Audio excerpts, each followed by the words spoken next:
രോഗത്തിൻ്റെ പിടിമുറുക്കത്തിൽ ഒരു മൂലയിൽ അമർന്നു കിടക്കുകയാണെങ്കിലും എനിക്കെൻ്റെ റബ്ബുണ്ട് എന്ന ധൈര്യം, അത് പ്രദാനം ചെയ്യുന്ന സമാധാനം അവർണ്ണനീയമാണ്.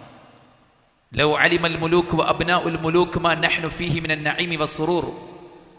സാധുക്കളും പാവങ്ങളുമായ നമ്മൾ അനുഭവിക്കുന്ന സമാധാനവും സന്തോഷവും രാജ്യം ഭരിക്കുന്ന ഭരണാധികാരികൾ കൊട്ടാരങ്ങളിൽ അന്തിയുറങ്ങുന്ന അവർ അറിഞ്ഞിരുന്നെങ്കിൽ അവർ അടുത്ത യുദ്ധം നമ്മുടെ സമാധാനവും സന്തോഷവും തിരിച്ചു പിടിക്കാൻ വേണ്ടിയാകുമായിരുന്നു എന്ന് നമ്മുടെ സലഫുകൾ പറഞ്ഞത് എന്തുകൊണ്ടാണ്? ഖദ് അഫ്ലഹ മൻ അസ്ലം വറുസിഖ കഫാഫൻ വകന്നഅഹു അല്ലാഹു ബിമാ ആതാ. വിശ്വാസി വിജയിച്ചിരിക്കുന്നു, അവൻ അല്ലാഹു പരിമിതമായ ഭക്ഷണമാണ് കൊടുത്തിരിക്കുന്നത്, പക്ഷെ ആ പരിമിതമായ റിസ്ഖിൽ അവൻ സംതൃപ്തനാണ്. അല്ലാഹു കൊടുത്ത പരിമിതമായ കഫാഫ്, ഒരു ദിവസത്തെ അന്നം, അതിൽ അവൻ പൂർണ്ണ സംതൃപ്തനാണ് എന്ന് വിശ്വാസിയെക്കുറിച്ച് അല്ലാഹു സുബ്ഹാനഹു വ തആല പറയുമ്പോൾ, ഒരു വിശ്വാസിക്ക് കരുത്തും സമാധാനവും സന്തോഷവും പ്രദാനം ചെയ്യുന്നത് പടച്ചിറപ്പുണ്ടല്ലോ എന്ന ആ ഒരു ആശ്രയം മാത്രമാണ്. അല്ലാഹുല്ലദീ ഖലഖ സബ്അ സമാവാതി വമിനൽ അർദി മിസ്ലഹുന്ന. 7 ആകാശങ്ങളെയും അതുപോലെ തന്നെ 7 ഭൂമികളെയും സൃഷ്ടിച്ചവനാണ് പടച്ചിറപ്പ്. യതനസ്സലുൽ അംറു ബൈനഹുന്ന. അവക്ക് രണ്ടിനും ഇടക്ക് അല്ലാഹു അവന്റെ മതനിയമങ്ങൾ, വേദഗ്രന്ഥങ്ങൾ, പ്രവാചകന്മാർ ഇവരെയെല്ലാം ഇറക്കിയിരിക്കുകയാണ്. അല്ലാഹു എല്ലാറ്റിനും കഴിവുള്ളവനാണ് എന്ന് നിങ്ങൾ മനസ്സിലാക്കാൻ വേണ്ടി പ്രവിശാലമായ ആകാശം, അതിനകത്തുള്ള കോടിക്കണക്കിന് സൃഷ്ടികൾ, ഭൂമി, അവക്കിടക്കുള്ള ഒരുപാട് നിരവധി അള്ളാഹുവിൻ്റെ സൃഷ്ടി വൈഭവങ്ങൾ, ഇതെല്ലാം തെളിയിക്കുന്നത് അള്ളാഹു എല്ലാറ്റിനും കഴിവുള്ളവനാണ് എന്നതാണ്. അള്ളാഹുവിന് അറിവില്ലാത്ത ഒരു കാര്യവും ഇവിടെയില്ല. ഒളിച്ചു വെക്കാനോ മറച്ചു വെക്കാനോ ഒന്നും തന്നെ ഇല്ല. ആകാശത്തും ഭൂമിയിലുമുള്ള സകല കാര്യങ്ങളും അറിയുന്നവനാണ് പടച്ചറബ്ബ് സുബ്ഹാനഹു വ തആല. നമ്മുടെ ശരീരത്തിനകത്ത് പ്രവർത്തിക്കുന്ന പ്രവർത്തനങ്ങളെക്കുറിച്ചും വിവരമില്ലാത്തവരാണ് നമ്മൾ. നമ്മുടെ ശരീരത്തിലൂടെ നടന്ന് നീങ്ങുന്ന ചെറിയ പ്രാണികളെക്കുറിച്ചും ചെറിയ ചെറിയ വൈറസുകളെക്കുറിച്ചും പോലുമുള്ള വിവരമില്ലാത്തവരാണ് നമ്മൾ. എത്രയോ വിവരം കുറഞ്ഞവരാണ് നമ്മൾ, എത്രയോ കഴിവ് കുറഞ്ഞവരാണ് നമ്മൾ. ഖുലിഖൽ ഇൻസാനു ദഈഫ. മനുഷ്യൻ സൃഷ്ടിക്കപ്പെട്ടത് ദുർബലനായിക്കൊണ്ടാണ്. യാ അയ്യുഹന്നാസ് അൻതുമുൽ ഫുഖറാഉ ഇലല്ലാഹ്. നിങ്ങൾ അല്ലാഹുവിലേക്ക് ഫഖീറുകളാണ്. പടച്ചറബിന്റെ മുന്നിൽ ഇരന്നു വാങ്ങേണ്ടവരാണ് നമ്മൾ. അല്ലാഹു നൽകാത്ത എന്താണ് നമുക്കുള്ളത്? അല്ലാഹു തടഞ്ഞു വെച്ച എന്താണ് നാം നേടിയെടുത്തത്? ജീവിതത്തിൽ നമ്മൾ പലതും ആഗ്രഹിച്ചു പോയിട്ടുണ്ട്, പക്ഷേ അല്ലാഹു സുബ്ഹാനഹു വ തആല നമുക്ക് വിധിക്കാത്ത എന്താണ് നമുക്ക് ലഭ്യമായിട്ടുള്ളത്? അതുകൊണ്ട് തന്നെ ഒരു വിശ്വാസിയുടെ ജീവിതത്തിൽ ഏറ്റവും വലിയ ധൈര്യം അതാണ്. യാക്കൂബ് അലൈഹിസ്സലാത്തു വസ്സലാം എന്തുകൊണ്ടും ധൈര്യപ്പെടാമായിരുന്നു. 12 മക്കളായിരുന്നു പടച്ചറബ് അദ്ദേഹത്തിന് കൊടുത്തത്. 10 മക്കളോടൊത്ത് യൂസുഫ് എന്ന സുന്ദരനായ കുട്ടിയെ പറഞ്ഞയച്ചപ്പോൾ ആ കുട്ടിയെ അദ്ദേഹത്തിന് നഷ്ടപ്പെടുകയാണ്.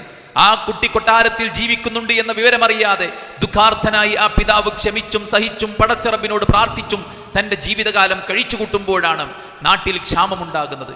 അരിവാടിക്കാൻ വേണ്ടിയിട്ട്, വാങ്ങിക്കാൻ വേണ്ടിയിട്ട് അവർ കൊട്ടാരത്തിലേക്ക് ചെന്നപ്പോൾ യൂസുഫ് അലൈഹിസ്സലാത്തു വസ്സലാം തൻ്റെ സഹോദരൻ ബിന്യാമീനെ പിടിച്ചു വെക്കാൻ വേണ്ടിയിട്ട് അളവ് പാത്രം ആ ബിന്യാമീൻ്റെ പാത്രത്തിൽ അവൻ്റെ കീസിൽ ഒളിപ്പിച്ചു വെക്കുകയും അവനെ കൊണ്ടുവരാൻ വേണ്ടി നിർബന്ധിക്കുകയും ചെയ്ത ഘട്ടം സൂറത്ത് യൂസുഫിൽ അല്ലാഹു സുബ്ഹാനഹു വ തആല പറയുന്നുണ്ട്. ഫലമ്മാ റജഉ ഇലാ അബീഹിം ഖാലൂ യാ അബാന മുനിഅ മിന്നൽ കൈൽ ഫഅർസിൽ മഅനാ അഖാനാ നക്തൽ വ ഇന്നാ ലഹു ലഹാഫിദൂൻ. പിതാവേ, നമുക്ക് അളവ് പാത്രം നമ്മുടെ ബിന്യാമീൻ അവനെ കൊണ്ടുപോയിട്ടല്ലാണ്ട് നമുക്ക് അളന്നു നൽകുകയില്ല എന്ന് പറഞ്ഞിട്ടുണ്ട്. അതുകൊണ്ട് നിങ്ങൾ അവനെ ഞങ്ങളുടെ കൂടെ പറഞ്ഞയക്കണം, ഞങ്ങൾ അവനെ നന്നായിട്ട് സംരക്ഷിച്ചു കൊള്ളാം പിതാവേ എന്ന് മുമ്പ് ഒരു മകനെ കൊണ്ടുപോയി നശിപ്പിച്ചു വന്ന 10 മക്കൾ പിതാവിനോട് പറയുമ്പോൾ ആ പിതാവിന്റെ ധൈര്യം എന്തായിരിക്കും? ഖാല ഹൽ ആമനകും അലൈഹി ഇല്ലാ കമാ അമിൻതുകും അലാ അഖീഹി മിൻ ഖബൽ. നിങ്ങളുടെ കൂടെ മുമ്പൊരു മകനെ ഞാൻ പറഞ്ഞയച്ചപ്പോൾ എനിക്കുണ്ടായിരുന്ന ധൈര്യം എന്താണോ ആ ധൈര്യമല്ലാതെ നിങ്ങളുടെ കാര്യത്തിൽ എനിക്ക് ധൈര്യപ്പെടാൻ വകുപ്പൊന്നുമില്ല. പക്ഷേ നിങ്ങൾ 10 പേരുണ്ട് എന്നതല്ല എൻ്റെ ധൈര്യം. ഫല്ലാഹു ഖൈറുൻ ഹാഫിള. അല്ലാഹു ഉണ്ട് എൻ്റെ മക്കളെ സംരക്ഷിക്കാൻ, അല്ലാഹു ഉണ്ട് എൻ്റെ സ്വത്തിനെ സംരക്ഷിക്കാൻ. അല്ലാഹു ആണ് എൻ്റെ ഏറ്റവും വലിയ അവലംബം. നിങ്ങൾ എന്തിനും പോകുന്ന 10 പേരുണ്ട് എന്നതിനേക്കാൾ എനിക്ക് വലിയ ധൈര്യം എൻ്റെ റബ്ബാണ് എന്നാണ് യാക്കൂബ് നബി അലൈഹിസ്സലാത്തു വസ്സലാം പറഞ്ഞത്. ആ പ്രതീക്ഷയ്ക്കുള്ള മറുപടി എന്തായിരുന്നു സഹോദരങ്ങളെ? നഷ്ടപ്പെട്ടു എന്ന് വിചാരിച്ച യൂസുഫിനെ അല്ലാഹു സുബ്ഹാനഹു വ തആല യാക്കൂബ് അലൈഹിസ്സലാത്തു വസ്സലാമക്ക് തിരിച്ചു കൊടുക്കുകയാണ്. ബിന്യാമീൻ നഷ്ടപ്പെട്ടു പോകുമോ എന്ന് പ്രതീക്ഷിച്ചിടത്ത് നിന്ന് ബിന്യാമീനെ കൊണ്ടുപോകുന്നതിലൂടെ നമ്മുടെ ജീവിതം മുഴുവൻ കൊട്ടാരത്തിലേക്ക് മാറ്റി പാർപ്പിക്കപ്പെടുകയാണ് എന്ന യാഥാർത്ഥ്യം സഹോദരങ്ങളെ യാക്കൂബ് നബി തിരിച്ചറിയുകയാണ്. അള്ളാഹു ഉണ്ട് എന്ന ആ ധൈര്യത്തെക്കാൾ വലിയ ധൈര്യം എന്താണ് സഹോദരന്മാരെ നമുക്കുള്ളത്? നമുക്ക് എന്തെല്ലാം ഭൗതികമായ സജ്ജീകരണങ്ങൾ ഉണ്ടായിട്ടും കാര്യമില്ല. പടച്ച റബ്ബ് കൈവിട്ടോ, നമുക്ക് അധികാരമോ സമ്പത്തോ ഒന്നും ഉണ്ടായിട്ട് കാര്യമില്ല. ഖാറൂനിന് എന്താ നഷ്ടപ്പെട്ടു പോയത്? ഖാറൂനിന് സമ്പത്തുണ്ടായിരുന്നു, അമ്പരച്ചുംബികളായ കൊട്ടാരങ്ങൾ ഉണ്ടായിരുന്നു, എന്തിനും പോന്ന പടയാളികൾ ഉണ്ടായിരുന്നു, എത്ര കണക്ക് പറയാനാകാത്ത അത്രയും ആസ്തി ഉണ്ടായിരുന്നു, ഖജനാവിന്റെ താക്കോൽ കൂട്ടം വഹിക്കാൻ ഒട്ടകക്കൂട്ടങ്ങൾ ആവശ്യമുണ്ടായിരുന്നു എന്ന് പറയുമ്പോൾ ആ ഖജനാവിനകത്ത് എത്ര സമ്പത്തുണ്ടായി കാണണം. അത്രയും സമ്പത്തുണ്ടായിട്ട് എന്ത് നേടിയയാൾ? ഭൂമിയിലേക്ക് അള്ളാഹു ആഴ്ത്തിക്കളഞ്ഞു. അള്ളാഹു കൈവിട്ടാൽ ഈ ഭൗതിക ലോകത്തൊന്നും ഉണ്ടായിട്ട് കാര്യമില്ല. അബൂലഹബിന്റെ ഇരുകരങ്ങളും നശിച്ചിരിക്കുന്നു എന്ന് അള്ളാഹു വിശുദ്ധ ഖുർആനിലൂടെ ആയത്തിറക്കി. എന്തേ അബൂലഹബിന് ഇല്ലാതെ പോയത് എന്താണ്? അധികാരമുണ്ടായിരുന്നു, സൗന്ദര്യമുണ്ടായിരുന്നു, വാചാലതയുണ്ടായിരുന്നു, സംഘശക്തി ഉണ്ടായിരുന്നു, സാമ്പത്തിക ശേഷി ഉണ്ടായിരുന്നു. പക്ഷേ അദ്ദേഹം ആരും തിരിഞ്ഞു നോക്കാതെ, ആരും മൈൻഡ് ചെയ്യാനില്ലാതെ, രോഗമായി തന്റെ ഭവനത്തിൽ ആരും തിരിഞ്ഞു നോക്കാതെ ഒരു നാക്കാലിയെ പോലെ ചത്തൊടുങ്ങുകയാണ് ഉണ്ടായിട്ടുള്ളത് എന്ന് ചരിത്രത്തിൽ നമുക്ക് കാണാൻ സാധിക്കും. ഫിർഔനിന് എന്താണ് നഷ്ടപ്പെട്ടു പോയത്? അന റബ്ബുക്കുമുൽ അഅല എന്ന് പറയാൻ മാത്രമുള്ള സ്വാധീനം അവനുണ്ടായിരുന്നു എന്നതാണ്. പിഞ്ചു പൈതങ്ങളെ ജനിക്കുന്നിടത്ത് നിന്ന് കഴുത്ത് ഞെരിച്ച് കൊലപ്പെടുത്തിയിട്ട് അരുതേ എന്ന് പറയാൻ ഒരാൾ പോലും തയ്യാറാകാത്ത ആ നാട്ടിൽ ഫിർഔനിന് എത്രമാത്രം ഡൊമിനൻസി ഉണ്ടായിട്ടുണ്ടാകുമെന്നത് നാം ചിന്തിക്കേണ്ടതാണ്. പക്ഷേ ഒന്നുമല്ലാതായി ഈ ലോകത്തെ എല്ലാ പാപികൾക്കും ഒരു പാഠമായിട്ട് അള്ളാഹു ഫിർഔനിനെ ബാക്കി വെച്ചെങ്കിൽ നഷ്ടപ്പെട്ടു പോയത് എന്താണ്? അള്ളാഹു ഇല്ല എന്നതാണ്. അള്ളാഹു നമ്മുടെ കൂടെയുണ്ട് എന്ന ധൈര്യത്തെക്കാൾ വലിയ ധൈര്യം നമുക്കൊന്നുമില്ല സഹോദരന്മാരെ. ഇബ്രാഹിം നബി അലൈഹി സ്വലാത്തു വസ്സലാം നമ്രൂദിന്റെ കൊട്ടാരത്തിലേക്ക് കയറി ചെന്നപ്പോൾ ഇബ്രാഹിം നബിയുടെ ധൈര്യം എന്റെ കൂടെ പടച്ചിറപ്പുണ്ട് എന്നാണ്. തനിക്ക് മുമ്പിൽ തീക്കുണ്ടാരം നിർമ്മിക്കപ്പെട്ടപ്പോൾ ഇബ്രാഹിം നബി പറഞ്ഞത് ഹസ്ബി അല്ലാഹ്, എനിക്ക് എന്റെ റബ്ബ് മതി എന്നാണ്. മൂസ അലൈഹി സ്വലാത്തു വസ്സലാം ആരെ ഭയന്നാണോ ഈജിപ്തിൽ നിന്ന് മദീനയിലേക്ക് പലായനം ചെയ്തത്, ആ ഈജിപ്തിലേക്ക് തിരിച്ചു പോകണമെന്ന് അള്ളാഹു പറഞ്ഞപ്പോ മൂസ അലൈഹി സ്വലാത്തു വസ്സലാം പ്രാർത്ഥിച്ചത് റബ്ബി ഇശ്റഹ് ലി സദ്രി വയസ്സിർ ലി അംരി വഹ്ലുൽ ഉഖ്ദതം മിൻ ലിസാനി യഫ്ഖഹു ഖൗലി.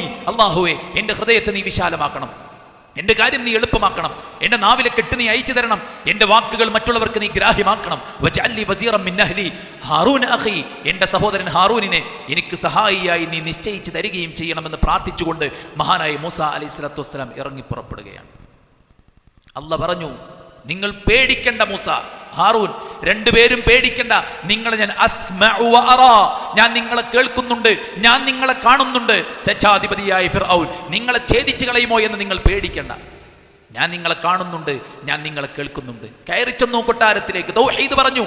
നിമിഷങ്ങൾ കൊണ്ട് ഇസ്ലാമായി ആളുകൾ ഇസ്ലാമിലേക്ക് വരുന്ന അന്തരീക്ഷം ഉണ്ടാക്കിയത് ഫിർഔനിന്റെ പ്രവർത്തനം തന്നെയാണ്. അള്ളാഹ് എല്ലാം എളുപ്പമാക്കി കൊടുത്തു. അവസാനം ബനു ഇസ്രായേലിനെയും കൊണ്ട് പുറപ്പെടുന്ന സന്ദർഭത്തിൽ പിടികൂടാമെന്ന് കരുതി ഫിർഔൻ പിന്നാലെ കൂടി. ഫിർഔനിന്റെ മനസ്സ് ഇവരെ ഒന്നടങ്കം നശിപ്പിക്കാൻ പറ്റിയ സമയമാണിതെന്നാണ്. പക്ഷെ അള്ളാഹു പ്ലാൻ ചെയ്തത് മറ്റൊന്നാണ്. ഫിർഔനിനെയും കിങ്കരന്മാരെയും ചെങ്കടലിൽ മുക്കി നശിപ്പിക്കാനുള്ള അവസരമായിട്ടാണ് അള്ളാഹു കണക്ക് കൂട്ടിയത്. ഫിർഔനിന്റെ കണക്ക് കൂട്ടൽ തെറ്റിപ്പോയി. മൂസ അലൈഹി സ്വലാത്തു വസ്സലാം കണക്ക് കൂട്ടിയത് എന്താണ്? ഇന്ന മഇ റബ്ബി സയഹ്ദീൻ, എന്റെ കൂടെ എന്റെ പടച്ചിറപ്പുണ്ട്, അതുകൊണ്ടൊന്നും പേടിക്കാനില്ല എന്നാണ്. ചരിത്രം എത്രയാണ് സഹോദരന്മാരെ. സൗർ ഗുഹയിൽ പ്രവാചകനും അബൂബക്കർ സിദ്ദീഖും മുന്നിലേക്ക് നോക്കുമ്പോൾ ഗുഹാമുഖത്ത് ശത്രുക്കളുടെ വാൾത്തലപ്പുകൾ മിനുങ്ങുകയാണ്. കാലിന്റെ ചുവട്ടിലേക്ക് നോക്കിയാൽ മുത്തുനബിയും അബൂബക്കർ സിദ്ദീഖ് റളിയല്ലാഹു അൻഹു പിടിക്കപ്പെടും. അബൂബക്കർ റളിയല്ലാഹു അൻഹു പേടിച്ചു. നബി സല്ലല്ലാഹു അലൈഹി വസല്ലമയോട് പറഞ്ഞു, നബിയേ, അവരെങ്ങാനും കാൽച്ചുവട്ടിലേക്ക് നോക്കിയാൽ നമ്മൾ പിടിക്കപ്പെടും. പ്രവാചകൻ സല്ലല്ലാഹു അലൈഹി വസല്ലം പറഞ്ഞു, അബൂബക്കർ ലാ തഹ്സൻ ഇന്നല്ലാഹ മഅനാ, അല്ലാഹു നമ്മുടെ കൂടെയുണ്ട്, അതുകൊണ്ട് താങ്കൾ പേടിക്കേണ്ടതില്ല എന്നാണ്. സുഹൃത്തുക്കളെ, ആയുധങ്ങൾ നശിച്ചു, കൂടെയുള്ള പടയാളികൾ തിരിഞ്ഞോടി. കൂടെയുള്ള ആളുകളാകട്ടെ 80, 70, 60 കുത്തുകളും പരിക്കുകളും മുറിവുകളുമുള്ള 14 സ്വഹാബിമാർ മാത്രമാണ് പ്രവാചകന്റെ കൂടെ ഉള്ളത്. ഉഹുദ് കഴിഞ്ഞ് പരാജയം ഏറ്റുവാങ്ങി തിരിച്ചു പോരുമ്പോൾ ഒരാൾ വന്നിട്ട് പറയാണ്, ശത്രുക്കൾ ഇനിയും നിങ്ങളെ നശിപ്പിക്കാൻ വരുന്നുണ്ട്. ഫസാദഹും ഈമാന, അത് കേട്ടപ്പോൾ വിശ്വാസികൾക്ക് ഈമാൻ വർദ്ധിച്ചു. വഖാലു, അവർ പറഞ്ഞു, ഹസ്ബുനല്ലാഹ്, ഞങ്ങൾക്ക് ഞങ്ങളുടെ പടച്ചിറപ്പ് മതി, ഞങ്ങൾക്ക് ഞങ്ങളുടെ പടച്ചിറപ്പ് മതി, ശത്രുക്കൾ ഇനിയും തിരിച്ചു വരട്ടെ. 3000 ശത്രുക്കളാണ് ഉഹദിൽ വന്നത്. 700 സ്വഹാബത്തിനെയുമായിട്ട് പ്രവാചകൻ പോയെങ്കിലും ആളുകൾ ചിതറിയോടി. പിന്നെയുള്ളത് വിരലിലെണ്ണാവുന്ന അല്പം ആളുകളാണ്. അവർ പറഞ്ഞ മറുപടിയാണ് ഹസ്ബുനല്ലാഹ്, ഞങ്ങൾക്ക് ഞങ്ങളുടെ പടച്ചിറപ്പ് സുബ്ഹാനഹു വ തആല മതി എന്ന്. സുഹൃത്തുക്കളെ, എല്ലാം അറിഞ്ഞ് നമ്മുടെ കൂടെയുണ്ട് പടച്ചിറപ്പ്. ഇന്നല്ലാഹ കാന അലൈക്കും റഖീബ, സദാസമയം നിങ്ങളുടെ കൂടെ നിരീക്ഷകനായി പടച്ചിറപ്പുണ്ട്. ഫഇന്നി ഖരീബ് ഉജീബു ദഅവത ദാഇ ഇദാ ദഅാനി, ഞാൻ നിങ്ങളുമായി ഏറ്റവും അടുത്തവനാണ്, പ്രാർത്ഥിക്കുന്നവൻ എന്നെ വിളിച്ച് പ്രാർത്ഥിക്കട്ടെ. റസൂൽ സല്ലല്ലാഹു അലൈഹി വസല്ലം പറഞ്ഞു, വ അന മഅഹു ഇദാ ദഅാനി, അവൻ എന്നെ വിളിച്ച് പ്രാർത്ഥിക്കുമ്പോൾ ഞാൻ അവന്റെ കൂടെയുണ്ട് എന്ന് ഖുദ്സിയായ ഹദീസിലൂടെ. അല്ലാഹുക്ക് ഇഷ്ടമാണ് ചോദിക്കാൻ, അള്ളാഹ്ക്ക് ഇഷ്ടമാണ് അവനെ ഭരമേൽപ്പിക്കാൻ. ആരെങ്കിലും അല്ലാഹുവിൽ ഏൽപ്പിച്ചാൽ അവൻ അല്ലാഹു മതി എന്ന. പ്രയാസഘട്ടത്തിൽ തളർന്നു പോകണ്ട.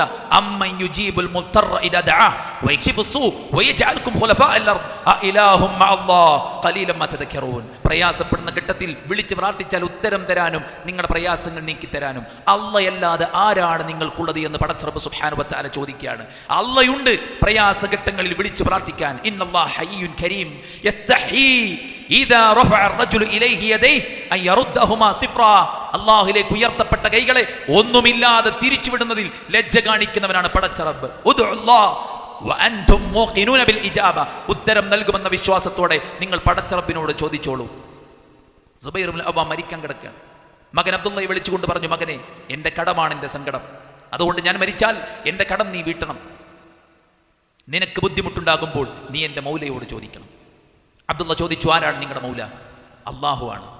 ബാപ്പ മരിച്ചു, കടം വീട്ടാൻ തുടങ്ങി. പ്രയാസങ്ങൾ നേരിടുന്ന സന്ദർഭത്തിൽ അദ്ദേഹം പ്രാർത്ഥിക്കും, യാ മൗല സുബൈർ ഇഖ്ദി അൻഹു ദൈനഹു. സുബൈറിന്റെ മൗലയായ അല്ലാഹ്, അദ്ദേഹത്തിന്റെ കടം വീട്ടാൻ നീ എന്നെ സഹായിക്കണേ. കടം മുഴുവൻ വീടിയെന്ന് മാത്രമല്ല, അനന്തരാവകാശികൾ ലക്ഷക്കണക്കിന് രൂപ ബാക്കിയായി എന്നതാണ്. പ്രാർത്ഥനയുടെ ഫലം എത്രത്തോളമാണ്. ആദം നബി തെറ്റ് സംഭവിച്ചു, പടച്ച റബ്ബിനോട് പ്രാർത്ഥിച്ചു. എന്താ റിസൾട്ട്? അദ്ദേഹത്തിന്റെ തൗബ നാം സ്വീകരിച്ച് അദ്ദേഹത്തിന്റെ നിലപാടുകൾ നന്നാക്കി. ഇമാം നാസിർ സഅദി റഹിമഹുല്ലാഹ് പറയുകയാണ്, അദ്ദേഹം ഈ തെറ്റ് ചെയ്തതിൽ പിന്നീട് ഏറ്റവും നല്ല വ്യക്തിയായി, അതിനു മുമ്പുള്ളതിനേക്കാൾ ഏറ്റവും നല്ല വ്യക്തിയായി മാറി. തൗബ പടച്ച റബ്ബ് സുബ്ഹാനഹു വ തആല സ്വീകരിച്ചു. അയ്യൂബ് നബി എത്ര കൊല്ലം രോഗമായി കിടന്നു. കാൽച്ചുവട്ടിൽ അല്ലാഹു വെള്ളം നിർഗളിപ്പിച്ച് അതിൽ നിന്ന് വാരി കുടിക്കാനും ദേഹത്തൊഴിക്കാനും പറഞ്ഞു. രോഗം മാറി. ഭാര്യ വന്നിട്ട് ചോദിച്ചു, ഇവിടെ രോഗിയായ ഒരു അയ്യൂബ് ഉണ്ടായിരുന്നല്ലോ, നിങ്ങൾ കണ്ടോ? ഭാര്യയ്ക്ക് പോലും ആളെ മനസ്സിലാകാത്ത അവസ്ഥയിൽ അള്ളാഹു അയ്യൂബ് നബിയുടെ ശരീരത്തിന്റെ എല്ലാ ബലഹീനതകളും മാറ്റി. യൂനുസ് അലൈഹി സ്വലാത്തു വസ്സലാം മത്സ്യത്തിന്റെ വയറ്റിലാണ്. തസ്ബീഹ് ചൊല്ലിക്കൊണ്ടേയിരുന്നു, പ്രാർത്ഥിച്ചുകൊണ്ടേയിരുന്നു. മത്സ്യം ഒരു മുങ്ങിക്കപ്പൽ കണക്കെ അദ്ദേഹത്തെ കടലിലൂടെ കൊണ്ടുപോയി കരയിൽ തുപ്പി. അദ്ദേഹം രോഗിയായി. അള്ളാഹു അദ്ദേഹത്തിന് വേണ്ടി വൃക്ഷത്തെ മുളപ്പിച്ചു. അദ്ദേഹത്തിന് വേണ്ടി ഔഷധങ്ങൾ അല്ലാഹു പ്രദാനം ചെയ്തു. എത്രയെത്ര സംഭവങ്ങളാണ് സഹോദരന്മാരെ ചരിത്രങ്ങൾ നമ്മൾ വായിക്കുന്നത്. പ്രവാചകൻ സല്ലല്ലാഹു അലൈഹി വസല്ലം അനസ് ബിൻ മാലിക് റളിയല്ലാഹു അൻഹു വേണ്ടി പ്രാർത്ഥിക്കുകയാണ്, അല്ലാഹുമ്മ അക്സിർ മാലഹു വവലദഹു വബാരിക് ലഹു ഫീമാ അതൈ. അല്ലാഹുവേ, അനസിന്റെ മക്കളിലും അവന്റെ സമ്പത്തിലും അവന് നൽകപ്പെട്ടതിലുമെല്ലാം നീ ബർക്കത്ത് ചൊരിയണേ എന്ന് പറഞ്ഞതിന് ശേഷം ഒരുപാട് സമ്പത്തുണ്ടായി. ഒരുപാട് കാലം അദ്ദേഹം ജീവിച്ചു. ഒരുപാട് മക്കളെ അല്ലാഹു അദ്ദേഹത്തിന് പ്രദാനം ചെയ്തു. എത്രയെത്ര സംഭവങ്ങൾ. അബൂ സലമ റളിയല്ലാഹു അൻഹു മരിച്ചു. പറക്കമറ്റാത്ത യത്തീം കുട്ടികളെ ബാക്കി വെച്ചിട്ടാണ് മരിച്ചത്. പ്രവാചകൻ സല്ലല്ലാഹു അലൈഹി വസല്ലം ഉമ്മു സലമയോട് പറഞ്ഞു, ഉമ്മു സലമ, നീ അല്ലാഹുവോട് പ്രാർത്ഥിച്ചോ, അല്ലാഹുമ്മ അജ്റുനി ഫീ മുസീബതി വഖ്ലുഫ് ലി ഖൈറൻ മിൻഹാ. അല്ലാഹുവേ, ഞാൻ നേരിടുന്ന ഈ പരീക്ഷണത്തിൽ എനിക്ക് നീ പുണ്യം നൽകണമേ. പരീക്ഷണത്തിൽ എനിക്ക് നീ പുണ്യം നൽകണമേ. എല്ലാവർക്കും കിട്ടുന്ന സന്തോഷം എനിക്ക് നഷ്ടപ്പെട്ടുവെങ്കിൽ, എല്ലാവർക്കും കിട്ടിയ ആരോഗ്യം എനിക്കില്ലാതെ പോയെങ്കിൽ, എനിക്ക് രോഗവും പ്രയാസവും ബുദ്ധിമുട്ടുമുണ്ടെങ്കിൽ പടച്ച റബ്ബിനോട് പ്രാർത്ഥിക്കണം, അല്ലാഹുവേ, ഈ മുസീബത്തിൽ എനിക്ക് നീ പ്രതിഫലം നൽകണമേ. വഖ്ലുഫ് ലീ ഖൈറൻ മിൻഹാ, ഇതിനേക്കാൾ ഏറ്റവും ഉത്തമമായത് നീ തിരിച്ചു നൽകണമേ. ഉമ്മു സലമ റളിയല്ലാഹു അൻഹ ഇദ്ദകാലം കഴിഞ്ഞിട്ട് ഉമ്മു സലമയെ വിവാഹം കഴിച്ചത് മുത്തുനബി സല്ലല്ലാഹു അലൈഹി വസല്ലമയാണ്. അതുകൊണ്ട് സഹോദരന്മാരെ, പ്രാർത്ഥനയുടെ അത്ഭുതങ്ങൾ എന്ന് പറയുന്നത് നിരവധിയാണ്, അനവധിയാണ്. അതുകൊണ്ട് നമുക്കൊരു റബ്ബുണ്ട് എന്നതും അവൻ എല്ലാറ്റിനും കഴിവുള്ളവനാണ് എന്നതും അവനെല്ലാം എളുപ്പമാണ് എന്നതും നമ്മുടെ ആവശ്യങ്ങൾ നമുക്ക് വലുതാകാം, അള്ളാഹുവിന് സിമ്പിളാണ് എന്നതും, ചോദിക്കുന്നത് ഇഷ്ടമുള്ള, ചോദിക്കാൻ പറഞ്ഞിട്ടുള്ള, ചോദിക്കുന്നതിനെ പ്രോത്സാഹിപ്പിച്ചിട്ടുള്ള, ചോദിച്ചാൽ നൽകാമെന്ന് പറഞ്ഞിട്ടുള്ള അള്ളാഹു നമ്മുടെ കൂടെയുണ്ട് എന്ന് നമ്മളത് തിരിച്ചറിഞ്ഞ് അള്ളാഹുവിലേക്ക് അഭയം പ്രാപിക്കാനും അള്ളാഹുവിനോട് നമ്മുടെ ആവശ്യങ്ങളെല്ലാം ചോദിക്കുവാനും നമ്മളെല്ലാവരും തയ്യാറാവുക. അള്ളാഹു അനുഗ്രഹിക്കുമാറാവട്ടെ.